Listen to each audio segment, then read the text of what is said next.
ఆంధ్రకు జరిగే అన్యాయం ముందే తలుచుకొని చంద్రుడు గ్రహణంగా మారిన సంగతి తెలుసుకొని జనం బాధ కన్నీటి గాథకు ముగింపు వాక్యం చెప్పాలనుకొని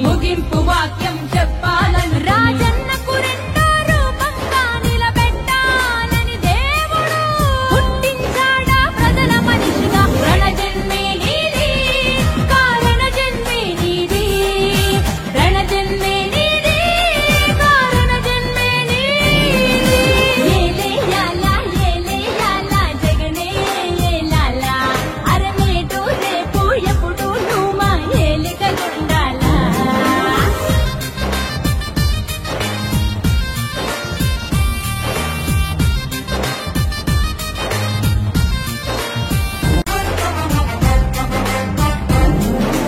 ఆంధ్రకు జరిగే అన్యాయం ముందే తలుచుకొని చంద్రుడు గ్రహణంగా మారిన సంగతి తెలుసుకొని జనం బాధ కన్నీటి గాథకు ముగింపు వాక్యం చెప్పాలని